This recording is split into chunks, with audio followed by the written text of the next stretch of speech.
Assalamualaikum warahmatullahi wabarakatuh. Balik lagi bersama saya Maulana di channel Cerita Sastrin. Bagaimana kabar kawan-kawan semua? Semoga sehat selalu dan selalu dalam lindungan Allah Subhanahu wa taala. Jadi, di episode kali ini, saya akan membacakan cerita dari Joko. Bagi kawan-kawan yang baru bergabung di channel ini, jangan lupa mengklik tombol subscribe-nya agar terus bisa mendukung channel ini. Dan juga, bagi kawan-kawan yang memiliki cerita horor dan berkenan dibacakan di channel ini, kawan-kawan bisa mengirimkannya melalui email yang sudah saya letakkan di deskripsi. Selamat mendengarkan.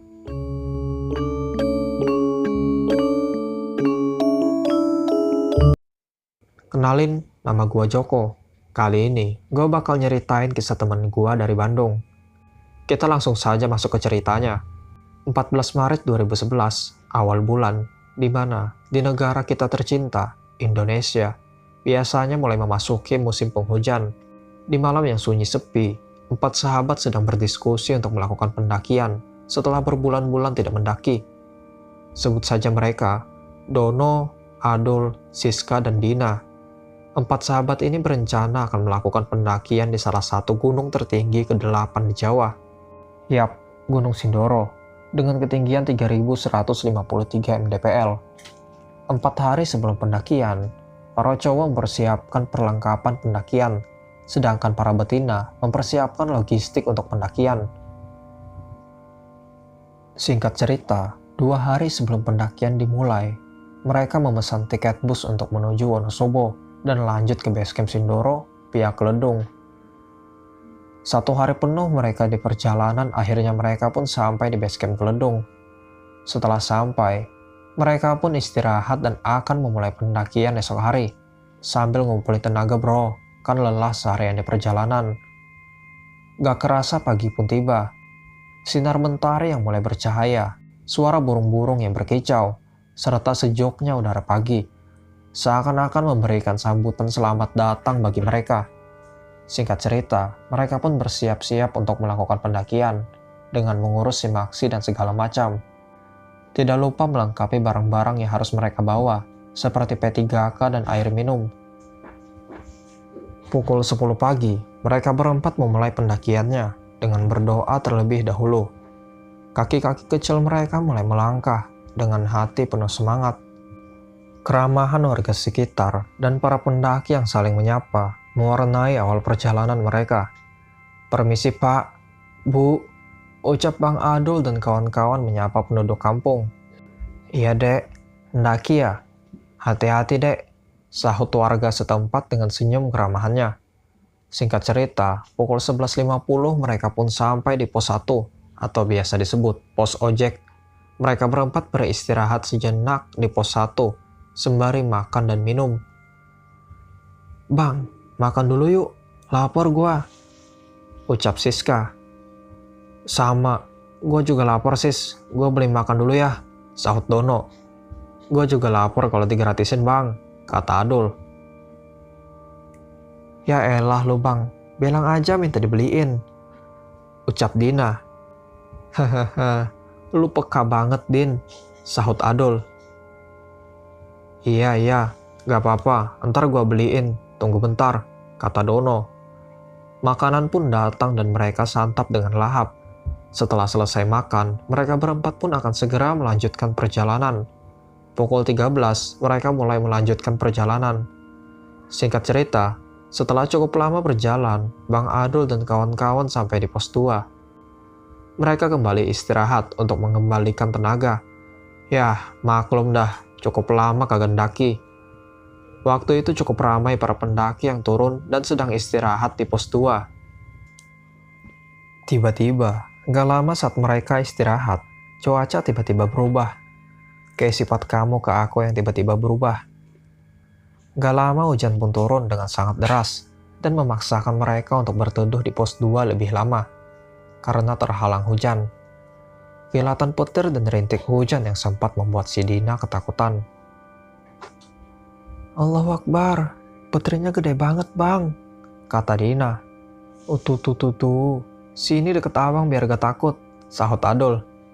"Ih, modus lu bang." "Hehehe, kagak apa-apa, gak usah takut Din," kata Dono. "Iya Din, Rame orang juga kok, sahut Siska. Tapi serem, mana gelap banget lagi, kata Dina lagi. Cukup lama, sekitar pukul 15.30, akhirnya hujan pun reda dan mereka berempat pun bisa melanjutkan perjalanan kembali. Bang Adul dan kawan-kawan pun bersiap untuk melanjutkan perjalanan mereka. Perjalanan ini akan lebih lambat dan akan lebih sulit setelah jalur pendakian diguyur hujan lebat. Kabut tebal tiba-tiba datang dan membuat jarak pandang mereka berkurang. Perlu ekstra hati-hati agar tidak terpeleset saat berjalan. Dan ini menjadi tanggung jawab Bang Adul sebagai pemimpin rombongan untuk menuntun mereka supaya tidak salah memilih jalur pendakian. Apalagi mereka baru pertama mendaki gunung ini. Singkat cerita, saat di tengah jalan, tiba-tiba aja suasana jadi berubah, menjadi sedikit mencekam diselimuti kabut hitam yang konon, menurut mitos di Gunung Sindoro, kabut hitam ini suka membuat para pendaki tersesat. Sekitar pukul 16.45 sore, saat mereka istirahat untuk sekedar meminum air putih, tiba-tiba Bang Adul lihat sosok anak kecil yang berlari di pinggir jalur pendakian yang sempit. Allahu Akbar. Woi, Dek, jangan lari-lari. Teriak Bang Adul sambil lari mengejar anak kecil itu. Woi, Bang, ngapain lu? Sahut Dono. Dan yang aneh, anak kecil tersebut tiba-tiba aja hilang. Dan Bang Adul hampir aja terpeleset masuk jurang karena mengejar anak kecil tadi. Tapi masih untung, ada Bang Dono yang megangin. Woi, gila ya lu. Ini jurang, ngapain lu lari-lari? Kata Dono. Astagfirullah Bang, untung gua gak jatuh. Gua tadi lihat anak kecil lari ke sini Bang. Niat gua mau nolongin. Takut tuh anak jatuh. Sahut Adul. Anak kecil apaan sih? Gua gak lihat ada anak kecil Dul. Kata Dono. Serius Bang, gua tadi lihat, makanya gua lari. Sahut Adul. Halu ya lo. Dah, jangan ngaco lo Dul. Ini di gunung loh. Kata Dono. Ada apa Bang? Gak apa-apa kan lo? Kata Dina. Untung lo Bang kagak jatuh. Lo jangan aneh-aneh deh di gunung. Sahut Siska. Ah, lo pada kagak percaya sama gua. Kata Adul. Udah, kita lanjut jalan lagi aja. Udah mulai gelap nih. Yang penting lo kagak apa-apa. Kata Dono. Singkat cerita, setelah kejadian itu, mereka pun melanjutkan kembali perjalanan. Entah kenapa, tiba-tiba jadi sepi gak ada pendaki di gunung ini. Padahal tadi rame, suasana yang tadinya rame jadi sepi dan mencekam. Cukup lega bagi Bang Adul dan kawan-kawan karena kabut udah mulai hilang. Begitu juga kabut hitam itu, sudah gak ada lagi. Mereka pun berjalan kembali dan saat di jalan, si Dina tiba-tiba teriak ketakutan sambil nangis. Lu kenapa Din? Ucap Bang Adul dan kawan-kawan panik. Tangan itu, tangan. Ada tangan yang megangin kaki gua, kata Dina. Nyebut, kagak ada apa-apa, sahut Dono. Tenang Din, tenang, jangan nangis. Ada gua di sini sama teman-teman, kata Siska.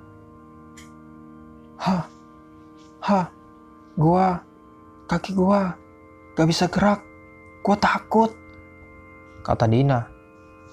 Lu tenang Din, kita berdoa, lu jangan takut, kita di sini gak berniat jelek. Oke, lu gak boleh nangis, sahut Adul. Si Dina tiba-tiba pingsan dan Bang Adul sama kawan-kawan mencoba untuk bangunin si Dina. Gak lama, syukur alhamdulillah, si Dina kembali sadar dan Siska menenangkan si Dina. Setelah si Dina merasa tenang, dia bercerita dan langsung ngajak jalan lagi karena dia takut di situ. Gua tadi lihat ada tangan anak kecil megangin kaki gua. Sampai gua gak bisa gerak. Gua gak mau di sini. Ayo kita jalan lagi, kata Dina. Lu serius mau lanjut lagi? Yakin lu gak apa-apa? Kata Adul. Iya Din, jangan dipaksain, sahut Siska. Kagak, gue udah gak apa-apa kok sis. Sayang juga kita udah sampai sini, sahut Dina. Ya udah, kalau maunya lu gitu, kita berdoa aja semoga gak terjadi sesuatu lagi sama kita. Bismillah kita jalan lagi, kata Dono. Kita berdoa dulu Bang, Semoga kita dilindungi dari segala sesuatu yang tidak diinginkan, sahut Adul. Singkat cerita, mereka tetap melanjutkan perjalanan.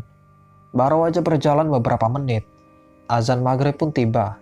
Mereka istirahat dan sholat supaya hati mereka menjadi lebih tenang setelah kejadian yang mereka alami. Setelah selesai sholat, mereka pun segera bersiap untuk melanjutkan perjalanan menuju pos 3 dan akan langsung ke Sunrise Camp untuk bermalam di sana. Singkat cerita, sampailah mereka di pos 3 dan alhamdulillah gak ada yang ganggu mereka sepanjang jalan menuju pos 3. Saat itu, di pos 3 sepi, gak ada pendaki satupun di sana. Mereka berpikir mungkin di Sunrise Camp ada pendaki lain atau memang kita yang pertama sampai sini. Bang Adul dan kawan-kawan langsung menuju Sunrise Camp untuk bermalam di sana. Singkat cerita, mereka pun sampai di Sunrise Camp dan ternyata di sana cuma ada 2 tenda pendaki. Tapi gak apa-apa lah, seenggaknya bukan cuma mereka doang di situ. Mereka pun langsung segera mendirikan tenda mereka dan akan segera istirahat. Setelah selesai, Bang Adul dan kawan-kawan membuat makanan dan makan bersama. Canda tawa mereka perlahan kembali. Mereka saling bercanda dan tertawa bahagia karena bisa sampai di sini. Tapi, itu semua agak bertahan lama. Waktu itu, Bang Adul disuruh nemenin Siska buang air kecil pada saat malam itu. Dan saat Bang Adul sedang nungguin si Siska, tiba-tiba aja si Siska teriak minta tolong. Sontak Bang Adul kaget dan langsung lari menuju tempat si Siska. Ternyata, saat Bang Adul melihat Siska ini, dia sudah berada di pinggir jurang dan dia mau jatuh saat itu. Sontak, Bang Adul langsung megangin tangan si Siska dan akan membantu dia untuk naik. Namun nahas yang terjadi, Bang Adul dan Siska, mereka berdua malah sama-sama terperosok ke jurang dan sampai akhirnya mereka pun gak sadar. Singkat cerita, Bang Adul waktu itu kembali sadar dan dia melihat si Siska tergeletak tidak sadar tidak jauh dari posisi Bang Adul. Bang Adul pikir mereka berdua akan mati setelah jatuh dari ketinggian 15 meter lebih. Namun, Tuhan masih melindungi mereka berdua. Saat itu Bang Adul mencoba untuk menyadarkan si Siska. Siska, bangun sis. Lu gak boleh mati sis. Bangun. Maaf, ini salah gua udah ngajak lu sis. Bangun. Ucap Bang Adul sampai nangis lihat kondisi Siska tak sadarkan diri. Namun setelah cukup lama, Siska akhirnya sadar tanpa ada yang cedera serius, cuma luka ringan. Sedangkan Bang Adul, tangan kirinya sangat sakit. Singkat cerita, mereka berdua mencoba untuk meminta bantuan dan minta tolong. Tolong, ada orang gak? Teriak Bang Adul. Gimana nih bang, Siska takut, kata Siska. Lu jangan takut ya, lu tenang, kita pasti selamat kok. Gua janji bakal bawa lu pulang, ucap Adul. Iya bang, tapi Siska takut banget bang, sahut Siska. Bang Dono, Bang, Dina, tolongin gua, teriak Bang Adul kembali meminta pertolongan. Cukup lama mereka menunggu pertolongan, namun tidak ada yang datang. Sampai saat itu, kabut datang dan gerimis pun turun. Udah mulai putus asa Bang Adul pada waktu itu. Mereka berdua udah hilang harapan dan berpikir kalau mereka bakal terjebak di situ dan gak akan selamat. Saat gerimis, Siska menangis dan kedinginan. Bang Adul memeluk Siska berharap semoga mereka selamat. Dengan menahan rasa sakit, Bang Adul menenangkan Siska saat itu. Lu gak boleh nangis sis, kita pasti selamat kok. Gua mohon lu harus kuat, gak boleh nangis, oke? Kata Adul. Iya bang, tapi apa ada yang akan nolongin? Serahin semuanya kepada Tuhan, kita berdoa semoga kita selamat. Singkat cerita, hujan pun reda, kabut juga menghilang. Cahaya bulan yang terang kini terlihat, malam yang gelap kini menjadi lebih terang. Saat mereka berdiri dan mencoba untuk mencari pertolongan kembali, tiba-tiba ada seorang bocah menghampiri mereka berdua. Bocah itu bilang, "Kakak tersesat ya? Sini ikut aku aja ke rumah. Hangatin dulu badan kalian, nanti aku antar kembali," ucap bocah tersebut. Entah kenapa, tanpa berpikir dua kali, Bang Adul dan Siska mengikuti anak tersebut. Singkat cerita, mereka berjalan mengikuti anak itu.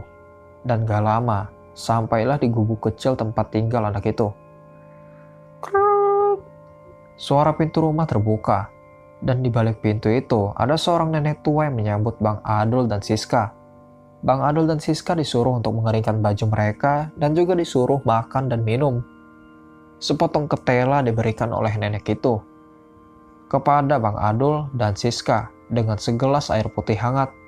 Bang Adul melihat jam di tangannya, dan saat itu jam menunjukkan pukul 5 pagi dini hari.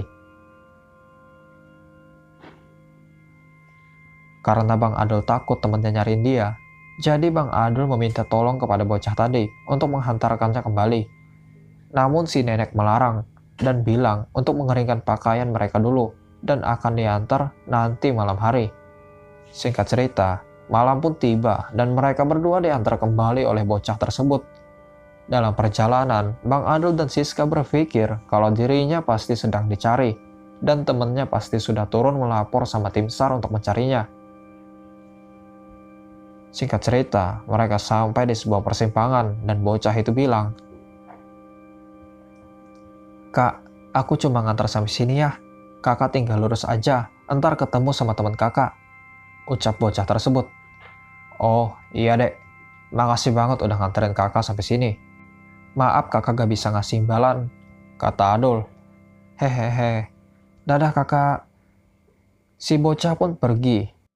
"Lega gua bang bisa selamat," kata Siska.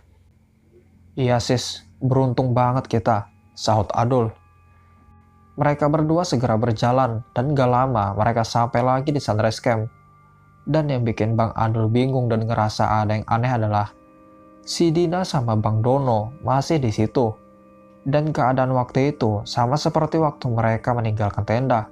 Di situ masih ada 2 tenda. Dan Bang Dono juga masih ngobrol dengan santai bersama si Dina. Bang Adul dan Siska mendekati Bang Dono waktu itu. Bang Dono," teriak Bang Adul senang dan bingung.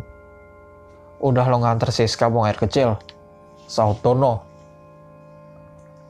"Gua tersesat bang, lu kenapa masih ada di sini? Gua hilang 1 hari lebih, lu gak nyariin gua bang," kata Adul. "Hahaha, apaan sih lu ngomong apaan? Ngelawak ya lu? Dul, Adul, parah lu ah. Nih ngopi, biar kagak ngantuk," sahut Dono. "Gua serius bang, tanya si Siska kalau kagak percaya," kata Adul. "Iya bang, kita tersesat, tapi untung ada orang baik yang nolongin kita," kata Siska. "Sumpah, gue bingung dah lu berdua ngomong apaan. Coba lu lihat jam dan tanggalnya dah. Lu cuma pergi 30 menit tahu," kata Dina. "Sekarang jam 22.20, tanggal 18. Kok gue jadi bingung sendiri ya? Padahal kan..." "Dah lah bang, yang penting kita selamat. Gue juga bingung bang," kata Siska. "Anjir, lu lagi latihan drama apa gimana sih? Hahaha, sini-sini dah kita ngopi," kata Dono. Singkat cerita, ternyata mereka yang merasa tersesat selama 1 hari lebih itu cuma pergi selama 30 menit. Dari situ, Bang Adul berpikir mungkin tadi itu dirinya tersesat di alam yang berbeda. Percaya gak percaya, itu semua yang mereka berdua alami. Masih gak habis pikir saat itu, dan masih bingung dengan apa yang terjadi sama mereka berdua. Dan yang aneh, semua luka di tubuh Bang Adul dan Siska hilang begitu saja dan gak sakit sama sekali. Tapi yang lebih aneh, di tas Bang Adul yang mereka berdua bawa, ada sepotong ketela yang mereka makan tadi di gubuk bocah tersebut. Ya, kejadian yang sangat membingungkan mereka berdua. Singkat cerita, mereka pun kebingungan dan berusaha bodo amat. Yang terpenting, mereka gak kenapa-napa. Hari pun semakin malam, dan mereka berempat segera beristirahat setelah melakukan perjalanan seharian. Singkat cerita, waktu menunjukkan pukul 3 pagi. Mereka semua bangun untuk summit dan saat mereka keluar, masih sepi bro. Di luar cuma mereka berempat dan 6 orang dari rombongan tenda sebelah. Mereka pun saling sapa dan berjalan bersama menuju puncak gunung. Mereka berempat setelah beberapa langkah bersama 6 orang dari rombongan lain. Si Dina meminta untuk istirahat dulu sebentar dan rombongan sebelah pun berjalan terlebih dahulu ke puncak. Dan saat sedang istirahat, si Dina tiba-tiba teriak. Ketakutan si Dina melihat anak kecil dengan wajah pucat, mata hitam dan penuh luka berlari dengan cepat di depan Dina. "Ah, itu apaan bang?" kata Dina. "Apaan sih lu? Ngagetin gua aja," sahut Dono. "Lu kenapa teriak-teriak, Din? Ada apa?" kata Adul. Gua barusan lihat anak kecil serem," kata Dina. "Din, jangan takut. Lu gak boleh takut. Mungkin itu cuma firasat lu aja," sahut Dono. "Tapi bang," kata Dina lagi. "Tenang Din, di sini ada kita kok. Lu gak boleh takut," kata Adul. "Iya Din, kita jalan lagi yuk. Jangan di sini," kata Siska. Singkat cerita, mereka pun melanjutkan perjalanan menuju puncak. Pukul 6.45 pagi, mereka pun sampai di puncak. Rasa senang dan kagum atas keindahan karya Tuhan. Pagi hari yang cerah, mentari yang bersinar, gemuruh angin pegunungan, dan di situ mereka sangat bersyukur dan sangat senang dengan apa yang mereka capai. Anjir, keren banget sumpah. Andai gue punya rumah di sini dengan ditemani 2 istri cantik. Aduh, surga serasa milik sendiri, ucap Bang Adul. "Buset, lu aja sampai sekarang kagak laku-laku. Kalau halo jangan tinggi-tinggi bang," hahaha, kata Dina. "Bodoh amat, ngehalu itu enak anjir," sahut Adul lagi. "Kagak nyangka gue bisa nyampe sini bang," kata Siska. "Gua juga, ternyata benar-benar indah di sini cuk," sahut Dono. Singkat cerita, mereka pun menikmati keindahan alam dan berfoto untuk sekedar mengabadikan momen yang akan mereka ceritakan saat di rumah nanti. Waktu terasa begitu cepat. Gak kerasa, waktu udah menunjukkan pukul 13. Bang Adul dan kawan-kawan segera bersiap-siap untuk turun dan pulang. Waktu semakin sore dan langit juga mulai mendung. Mereka bergegas agar cepat sampai di Sunrise Camp. Singkat cerita, mereka pun sampai di Sunrise Camp tepat waktu sebelum hujan turun. Saat itu, hujan kagak terlalu deras, dan kagak lama juga, hujan pun reda. Mereka segera berkemas dan kembali turun. Singkat cerita, pukul 16, mereka telah sampai di pos 2, dan istirahat sejenak untuk minum. Mereka saling tertawa dan bercanda bersama, momen yang hangat seorang sahabat. Pukul 16.30, mereka melanjutkan perjalanan, dan singkat cerita, sampailah mereka di pos 1, atau pos ojek. Rasa syukur mereka telah sampai di pos 1. Tidak ada lagi gangguan yang mengganggu. Tidak cukup sampai di situ. Saat sedang berjalan dan bercanda bersama, Bang Adul dan kawan-kawan melihat seorang nenek tua yang sedang menggendong kayu yang berjalan tepat di depan mereka. Saat itu juga, kabut tebal muncul secara tiba-tiba. Positif aja, maklumlah, di gunung yang namanya kabut udah wajar. Apalagi habis hujan.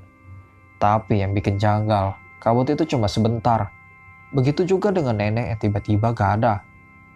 Aneh aja gitu menurut mereka. Seorang nenek yang berjalan tepat di depan mereka, tiba-tiba hilang lenyap bagai ditelan bumi. Gak cukup sampai di situ. Sesosok anak kecil itu muncul lagi dan kali ini, mereka semua juga melihat sosok itu dengan jelas. Sosok anak kecil berdiam diri dengan tatapan kosong, wajah pucat tanpa memakai alas kaki dan baju, serta bekas lebam memenuhi tubuh dan wajah anak tersebut. Mereka sempat bimbang apakah itu manusia atau bukan. Saat mereka mau mendekati anak tersebut, dengan tiba-tiba, anak itu lari dan hilang tanpa jejak. Keturunan superhero kali ya, bisa gitu amat. Sosok tersebut benar-benar membuat Bang Adul dan kawan-kawan gak bisa berpikir lagi. Entah itu hantu apa manusia. Yang jelas, sosok tersebut benar-benar terlihat begitu nyata. "Itu bang, yang Dina juga lihat di atas. Dina gak bohong, anak itu benar-benar mirip sama yang Dina lihat," ucap Dina. "Serius lu Din? Lu gak ngada-ngada kan? Gua merinding cok," kata Dono. "Dah lah bang, kita gak usah pikirin. Kita jalan lagi aja yuk. Gue juga ngerasa jadi gak enak," sahut Adul. "Iya bang, kita buru-buru jalan aja yuk. Siska takut mau pulang," sahut Siska.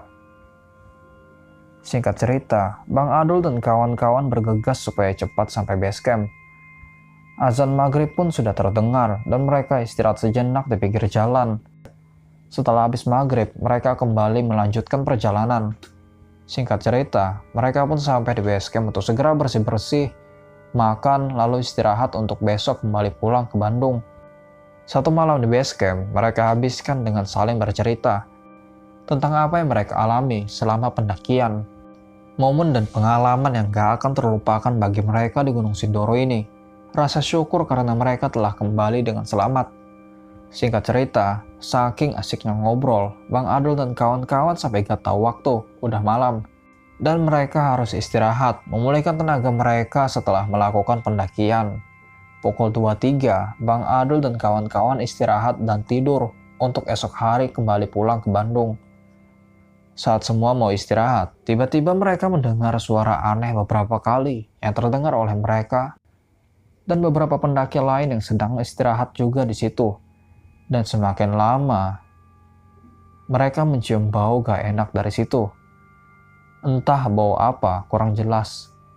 Tapi, semua itu terjawab dan ternyata suara dan bau itu adalah suara kentut Bang Adul. Anjir, bau banget. Katanya kebelet pup. Anjir, Bang Adul sumpah somplak banget. Singkat cerita, mereka kembali istirahat setelah Bang Adul menetralkan perutnya dengan cara pup di WC.